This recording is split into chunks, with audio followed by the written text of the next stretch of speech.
നേരത്തെ സത്യനന്ദിക്കാട് പറഞ്ഞ പോലെ ഒരു ഡയറക്ടർ എന്നുള്ള നിലയ്ക്ക് ഞങ്ങളെപ്പോലുള്ളവർക്ക് അദ്ദേഹം ഭയങ്കരമായ മിസ്സിങ് ആണ്. അത് ഹ്യൂമർ ക്യാരക്ടറായാലും ശരി, ക്യാരക്ടർ റോൾ അല്ലാത്ത സീരിയസ് ആയാലും ഏത് റോളിലും പ്രതിഷ്ഠിക്കാവുന്ന ഒരു അത്യുല്യ നടൻ തന്നെയായിരുന്നു അദ്ദേഹം. പിന്നെ സുഹൃത്തും. ഇപ്പം പല കഥകൾ ഇപ്പം ഞാനും അടുത്ത പ്രോജക്റ്റുകൾ ചിന്തിച്ചുകൊണ്ടിരിക്കുകയാണ്. പക്ഷേ വല്ലാണ്ട് മിസ് ചെയ്യണം. അല്ല, ഈ പോയവരെല്ലാവരും മിസ്സിംഗ് ആണ്. എല്ലാം മിസ്സിംഗ് ആണ്. എല്ലാം മിസ്സിംഗ്. എല്ലാവരും നെടുമുടി വേണിച്ചേട്ടൻ, തിലകൻ ചേട്ടനായാലും ഒക്കെ തുല്യമാണ്. മുരളിയേട്ടൻ. പിന്നെ ഈ ഉണ്ണിയേട്ടന് ഈ പാട്ടിനെ കുറിച്ച്, പുള്ളിയുടെ പാട്ടിനെ കുറിച്ച് എന്തെങ്കിലും കുഴപ്പം പറഞ്ഞാൽ പുള്ളിക്ക് ഭയങ്കര ദേഷ്യം വരുമായിരുന്നു. ഞാനിപ്പോൾ എനിക്ക് പെട്ടെന്ന് ഓർമ്മ വരുന്നത് പാലക്കാട് ഫോർട്ട് പാലസ് അല്ലേ ഇത്? അതെ. അപ്പൊ അന്ന് ഞങ്ങളവിടെ ധനത്തിന്റെ ഏതോ ഷൂട്ടിംഗ് ആണ്. പുള്ളി അവിടെ കമ്പോസിംഗ് ആയിട്ട്, ഞാൻ പറഞ്ഞ ഈ പുള്ളിയുടെ സ്വന്തം പടത്തിന്റെ. അപ്പൊ അവിടെ പുള്ളിയുടെ സുഹൃത്തുക്കളെല്ലാം കൂടെ വിളിച്ച്, ഒരു കാര്യമില്ല, ഒരു പാർട്ടി, ഒരു 10-30 പേരുണ്ട്, ഒരു സൗണ്ട് സിസ്റ്റം ഒക്കെ കൊണ്ടുവന്നിട്ടുണ്ട്. പുള്ളി പാടി. ഈ വെള്ളടിച്ചവന്മാര് സുഹൃത്തുക്കൾ എന്ന് പറഞ്ഞവര് അവരുടെ സുഹൃത്തുക്കളും ഉണ്ട്. ആരോ എന്തോ ഇവിടെ വന്നിട്ട് ഉണ്ണിയേട്ടാ ശരിയായില്ല എന്ന് പറഞ്ഞു. പിന്നെ കേൾക്കുന്നത് ഒരു ബഹളമാണ്. എന്റെ പാട്ട് ശരിയല്ലെന്ന് പറയാൻ നീ ആരാ? അവിടെ അടിയുടെ പക്കത്തേക്ക് എത്തുന്നു. അത് കുളമായി. എന്നുവെച്ചാൽ പുള്ളിക്ക് പുള്ളിയുടെ പാട്ടോ അല്ലെങ്കിൽ സംഗീതമോ അത് ശരിയായില്ലെന്ന് പറയും. പുള്ളി പറയുന്നത്, നിനക്ക് സംഗീതം അറിയാമോ, പഠിച്ചിട്ടുണ്ടോ? എൻ്റെ അത് തെറ്റിപ്പോയെന്ന് പറയണമെങ്കിൽ നീ അത് പഠിക്കണം, നീ അറിഞ്ഞിരിക്കണം. ഇത് പറഞ്ഞ് അങ്ങ് വഷളായി. അപ്പം ഇന്ന് പറഞ്ഞ പോലെ പുള്ളി ചില സമയത്ത് പെട്ടെന്ന് പോയാലുണ്ടാവും. പക്ഷെ സുഹൃത്തുക്കളോടില്ല. സുഹൃത്തുക്കളോടില്ല. ഇത് ഈ നമ്മള് ചില പാട്ട്, ഇപ്പൊ സൗണ്ട് എടുത്ത് പാട്ട് വെച്ച് ഇതൊക്കെ കേൾക്കുക എന്ന് പറയുന്നതിന് ഒരു സന്തോഷത്തിന് വേണ്ടി ചെയ്യുന്ന കാര്യമാണല്ലോ. അതിൽ ചില ആൾക്കാർ അതിനകത്ത് വിമർശനം വന്ന് ആരോഗ്യകരമല്ലാത്ത ഒരു വിമർശനം പറയേണ്ടതുപോലെ അല്ലാത്ത സമയത്ത് പറയുമ്പോ ആർക്കായാലും പ്രയോജനമില്ല. അല്ല, ഇപ്പൊ ഒരു പാട്ട് നല്ലതാണോ ചീത്തയാണോ നമ്മൾ അഭിപ്രായം പറയും, ചർച്ച ചെയ്തിട്ടൊക്കെയാണ് എല്ലാം ചെയ്യുന്നത്. പക്ഷെ വിമർശിക്കാൻ വേണ്ടി കേൾക്കുക എന്ന് പറയും, കേട്ടിട്ട് വിമർശിക്കുകയല്ല. ഈ വഴക്കിന് ശേഷം ഉണ്ണിയേട്ടനെ ആശ്വസിപ്പിച്ച് ഇവിടെ കൊണ്ടുവന്നത്, ഞാൻ എന്തിനാണ് ഉണ്ണിയേട്ട് ഈ ആവശ്യമില്ലാത്ത, അവനെന്തെങ്കിലും പറഞ്ഞിട്ട് പോട്ടെ. അവനെ ഇവിടെ വന്ന് കയറിയപ്പം തന്നെ എനിക്ക് അവന്റെ നോട്ടം, സംസാരം ഒന്നും ഇഷ്ടപ്പെട്ടിട്ടില്ല.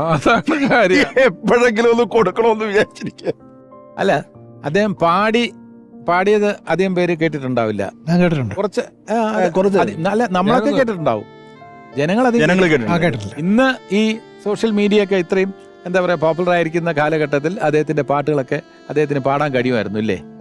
മറ്റൊന്നും നമ്മുടെ റെക്കോർഡ്സ് ഇല്ല. അദ്ദേഹം പാടിയ ഒരു പാട്ടിന്റെ റെക്കോർഡ് പോലും നമ്മുടെ പാട്ട് പാടാൻ പറ്റുമോ അദ്ദേഹത്തിന്റെ? അല്ല, അദ്ദേഹം കമ്പോസ് ചെയ്ത പാട്ടുകളൊന്നും അങ്ങനെ. അദ്ദേഹത്തിന്റെ ഈ ഒബ്സർവേഷനൊക്കെ വളരെ കറക്റ്റായിട്ട് എനിക്ക് തോന്നിയിട്ടുണ്ട്.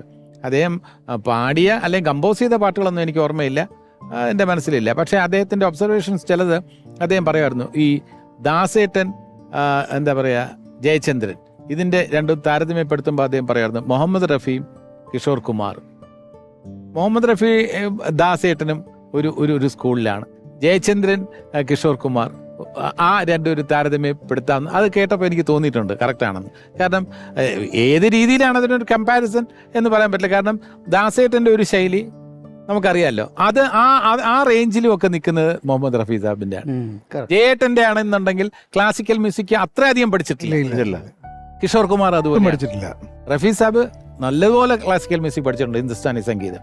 ദാസേട്ടന് നല്ലതുപോലെ പഠിക്കും. മാത്രമല്ല, യേശുദാസ് എന്ന് പറയുന്ന ഗായകൻ ഫസ്റ്റ് MP ശ്രീനിവാസിന്റെ അടുത്ത് ചെല്ലുമ്പോൾ ആദ്യം പാടുന്നത് തന്നെ ദുനിയാക്കി രഘുവാലെ. അതെ.